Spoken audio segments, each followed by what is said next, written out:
On October 23, 2013, California State Assembly member from District 22, Kevin Mullen, and San Mateo County Supervisor Warren Slocum hosted the first annual Connect13 conference at YouTube headquarters in San Bruno, California. Strengthening communities through social media was the theme, bringing together social media experts and San Mateo County attendees from business, public, and government sectors to discuss the opportunities and challenges of using social media to communicate, collaborate, legislate, and participate. Peninsula Television is proud to bring you this conference, and all of the segments are available on YouTube and at www.pentv.tv/Connect13. So the last of the TED Talks is Scott Schwaitzberg, who recently moved to San Francisco from New York City, where he spent much of his career in business management and technology consulting. In his current role at Google.org, Scott is partnering with cities in a philanthropic and technology context to improve connectivity between residents and government, specifically with regard to services and civic engagement. Scott also serves as an advisor to the City of San Francisco on information technology as the first appointed public member of the San Francisco Committee on Information Technology. Previously, he has served as Deputy Chief of Staff to Deputy Mayor Howard Wolfson in New York City and worked as an engagement manager at McKinsey & Company. Scott received a bachelor's degree in economics from the University of Texas at Austin. Please welcome to Connect13, Scott Schwaitzberg. Thank you, Scott. Thanks for being here. Absolutely. Hey everyone, how's everyone doing today? Sorry, just getting my notes out here, make sure I can read it. As you heard, my name is Scott Schwaitzberg, and I work on the Civic Innovation team at Google. I'm sure you're all kind of wondering, what exactly does that mean? No, I'm not secretly working on buying an island for Google to take over and form our own nation, as others just on the highway have been contemplating. What we are doing, as was mentioned before, is we're thinking about and building ways that technology, most often but not exclusively the internet, can more efficiently and effectively connect people and governments in terms of service delivery, engagement, and just overall transparency. Google as a platform to connect people is incredibly powerful. And we know already that people by the millions are coming to Google to figure out how to get services, how to engage with their elected officials, and just generally understand what the heck the people in charge are up to. Today, I want to specifically talk about government services in the digital age. You guys got a nice sneak preview of that from Jack, so hopefully there won't be too much overlap. And specifically, I'd like to talk about what are the expectations of a modern citizen, how has government met those expectations thus far, and what might we expect in the future. Across the digital economy and most of the private sector, there is an overall expectation of instant access on my own terms. And for the most part, government has fallen behind the curve. You saw the curve from Jack before. There's legal and cultural barriers in government that have resulted in digitized processes rather than digital processes. And there's hope. Cost of entry in becoming more digital continues to fall. And there's a deeper embrace of technology happening across governments of all levels of jurisdiction, cities, states, and the federal government. And I think the next few years are going to be really exciting. So what do we mean by access on my own terms, or access on your own terms? We know that self-service online is not only cheaper for providers of services, and it's generally seen as a benefit to users. And I think it's safe to say that government has barely cracked the surface here when you compare it to other categories like travel, banking, the movies, restaurant reservations, even news. What we've seen is intermediaries who customize that experience for specific niches or user types have flourished. And I think there's a couple of examples we can think about. For travel, there's a company called Hipmunk. Hipmunk actually takes all the travel data that all these airlines produce and actually sorts it based on what they refer to as like pain.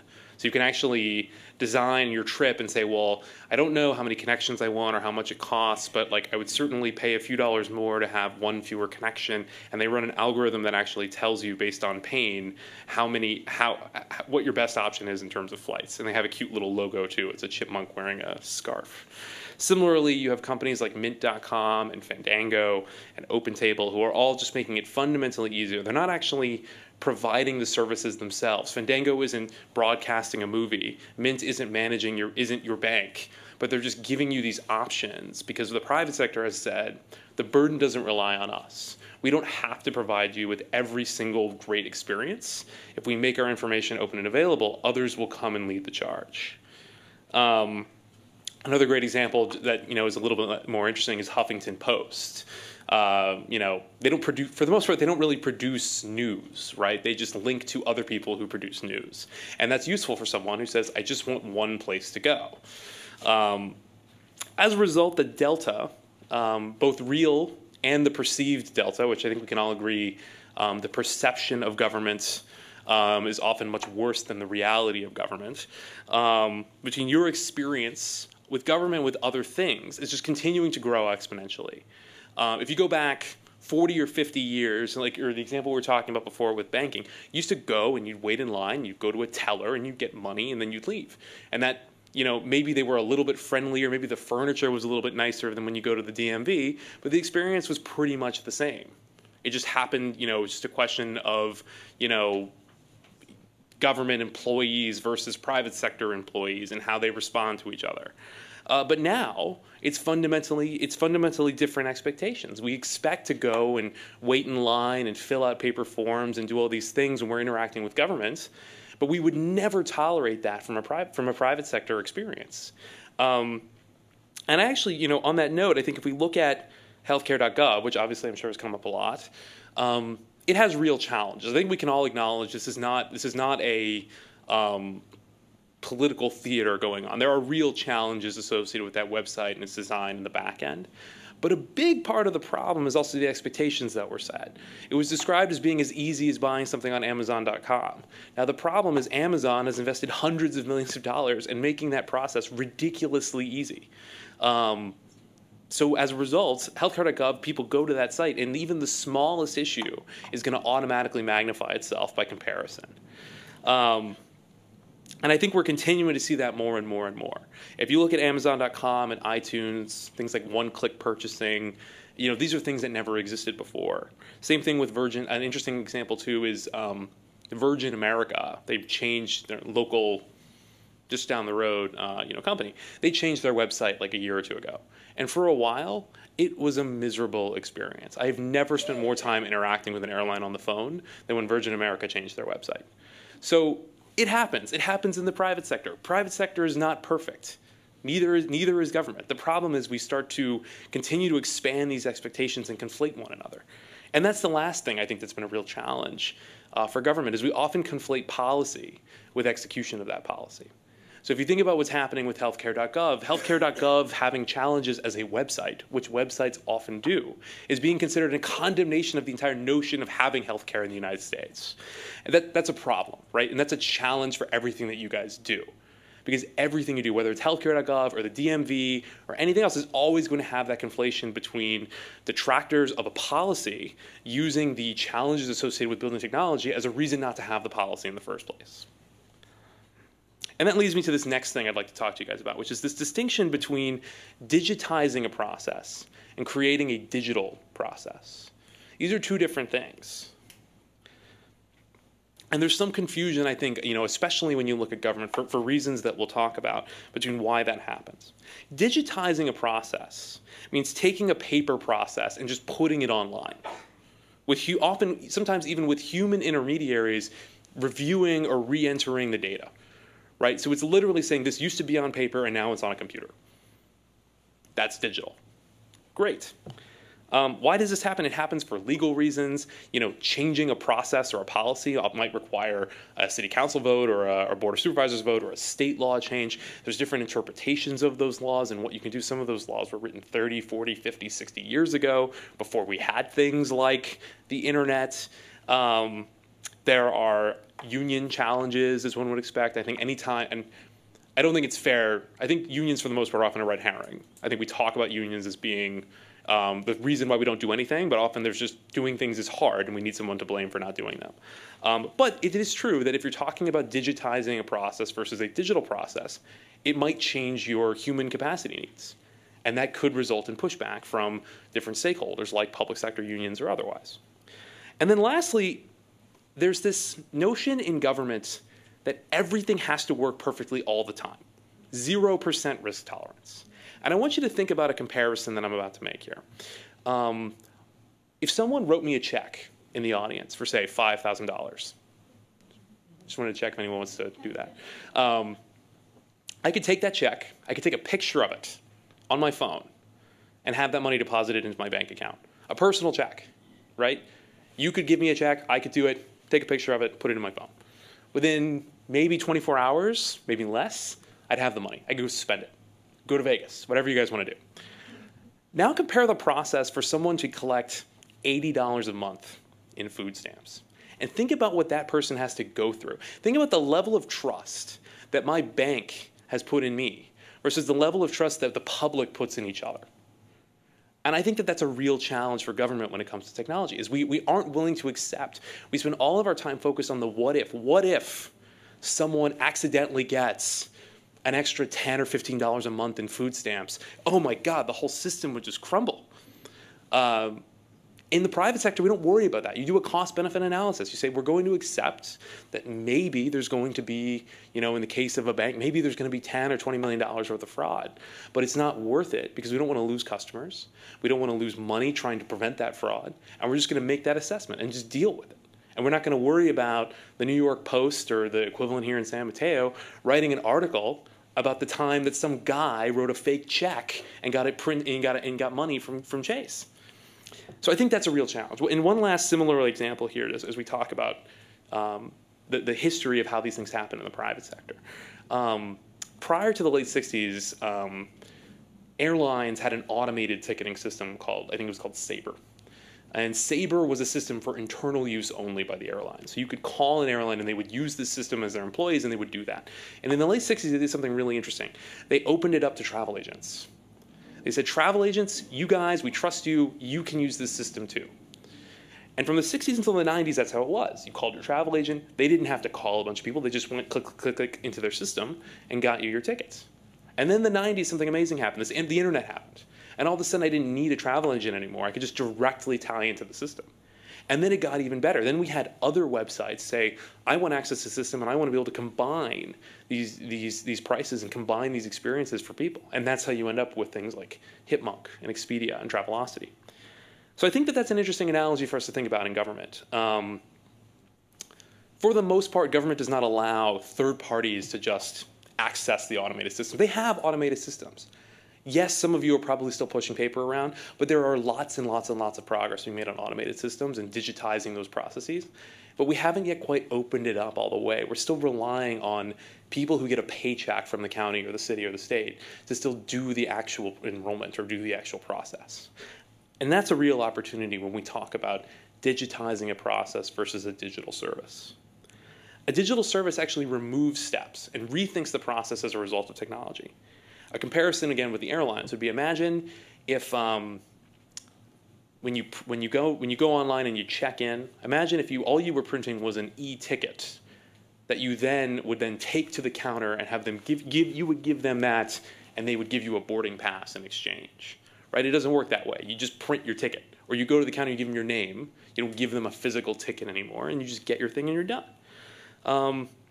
Similarly, again, we talked about one-click ordering. We remove all the steps from the process. If I run a private company that sells things online, I want as few barriers to entry as possible. I just want you to buy the thing. So what do? I create a profile for you. I give you one-click ordering like we have on Amazon and iTunes and Google Play. And we just say, buy it. Just do it. We know who you are. We have your credit card. Just move on. Again, does that create challenges? Yes, but they're managing to the rule, not the exception. So all that is to say, what's next? Like we've talked about where government is. We've talked about what the private sector expectations are. And the real question is, what's next? So how can the internet help? And I bring this up again to say the burden of creating a great experience doesn't have to rely entirely with government. If you think about things like Google Search and our tool that we call the Knowledge Graph, I think Jack referenced earlier, social media and Q&A, APIs and a developer ecosystem, these are all things that allow other people to help you do your jobs better. And the more we embrace those, and the more we sort of accept a 0.01% risk, the more amazing things that are going to happen and the better experiences are going to result. Similarly, we want to embrace transparency. Chicago has this great thing called Service Tracker, which was actually inspired by the Domino's Pizza Tracker. The apocryphal story I heard is that Mayor Rahm Emanuel said, if I can figure out that there's a guy who just put my pizza in the oven from Domino's, I should be able to know what's going on with my pothole. So they built this, and it exists, and it is a tool called Service Track. Now, the first thing that a risk-averse person might say is, well, now everyone's going to see that it takes us longer than we had hoped to fill a pothole. But that's okay, because half the time I just want to know. And I'm not worried about exactly where you fall in the process. I just want to know what's going on and know how I can fix it and know what's going to happen. And then the last thing, similarly, it's about leveraging common formats and intermediaries. Things like Open311 and a company called Public Stuff. Things like food inspection data and Yelp, which is doing some really interesting things to show you, if you look up a restaurant, here's what their health review was. You shouldn't have to go to a separate government website to find that. You go where the people are. And that's, I think, the last real point here, is you want to bring information to where people are, not where you want them to be. When I was in New York City, we talked a lot about nyc.gov and how important it was to have for us as a city to have a relationship with the users through nyc.gov. Now, as far as I know, we're not selling ads on nyc.gov. We're not worrying about how the public markets are going to respond to NYC stock based on our user volume on nyc.gov. nyc.gov is supposed to be a tool to help people. And if people want to go to nyc.gov, we should make that easy. But if they don't want to go to nyc.gov, who cares? Where do they want to go? Let's just present them the information wherever they are. And that's, I think, where it becomes really exciting. And that's some of the things I've been working on at Google, is saying, how do I take information from you guys and make it so that a Google user gets that information immediately? And how do I get them exactly where you want them to go? You want to give them a phone number? Great, let's give them a phone number. You want them to know where the online application is? Great, let's send them there. You want them to just know that there's this service, and if they're interested in unemployment insurance, they should know about a jobs fair or a resume writing workshop that you guys offer in the county. We should tell them about it. And we shouldn't force them to go to whatever site that you guys host. We should just let them decide where they want to get that information. Liberate the information, as it were. The last thing, just to quickly talk about, a lot of you guys probably have 311 systems, and 311 is really great service. The challenge of 311 for a lot of folks, and there are places where by phone is the predominant way in which people interact with the city, 99% more. One of the reasons for that is that for the most part, if you pick up the phone and you call a 311 system, you're going to get a live person, often within like 30 seconds, 24 hours a day. So when you're thinking about navigating a website, you need to be in that mindset. I am competing with that 30-second hold time that person's going to have to get to a live person and get their problem solved. So whatever you do, whenever you design a site, it needs to meet that same criteria. People need to get that information in seconds. Otherwise, they're going to give up and they're going to pick up the phone. In New York City, when someone calls 311, it costs $8. It costs the city $8. So if we can send that person to an online site, we save $8, and they get a great experience. So the last point I want to make, before concluding, is the digital divide. And I heard that this came up earlier. The digital divide is a challenge, and I don't want to say that it's not a problem. I'm not a digital divide denier. But I do think that while we need to do things around solving the digital divide, we can't use that as an excuse for inaction. And we need to figure out the people that have gotten through that divide. We need to make sure they're having a great experience. I can tell you right now that we get 1 million hits a day on Google for anti-poverty programs. We get 1 million people every day looking for food stamps, looking for Medicaid, looking for unemployment insurance, looking for Section 8 housing. And right now, because we put out so much emphasis on just assuming those people don't have access to the internet, they have a bad experience. And how do we say we recognize that you've overcome this challenge, and we're going to make your life super easy as a result? I'm not saying let's not continue to do things in person at libraries, etc. But let's recognize that when somebody has overcome this divide, let's make the experience great. Libraries, you go to the library, anyone can go to a library and use a computer. I think we would all agree with that statement. But libraries are limiting. There's a time limit. You go to the library, you have 20 minutes. How do we want someone to spend those 20 minutes? Do we want them to spend it goofing around on Google trying to figure out what food stamps is available, how to get on WIC, how to find out, what is Section 8 and where can I get it? Or we want them to say, here you go, here's the application, spend the next 20 minutes filling it out, and someone will call you, or you can go to this place, or you can pick up the phone and call someone yourself. Or ideally, you just fill out the application and move on and get the assistance you want. And then that's what we've been really trying to think about at Google, is how do we help solve some of those problems? Because just like Jack was saying, if someone doesn't know about a service, it might as well not exist. That's true, and we think we can help solve some of that. But it's also true that if someone finds out about a service and can't figure out how to get it and doesn't have the means to spend 4 hours like it takes on healthcare.gov to enroll in insurance, they're just not going to get it at all. It's the same problem. And I think we can all agree, as former public servant and public servants in the audience, we want people to use our stuff. We want them to get their service. If they want to report a pothole, if they want to enroll their kid in school, we want them to do it. So how do we make it as easy as possible? So that's really all I had to say here. I'm happy to take some questions. In conclusion, I think that this is an exciting time. I think there's so much opportunity. I think there's so many ways for government to not only catch up to the private sector, but exceed the private sector. I think you've got dedicated people, you've got great products, you've got a monopoly, right? But how do we take those experiences and make them great and make them better and make government the leader, not the follower? So that's really it.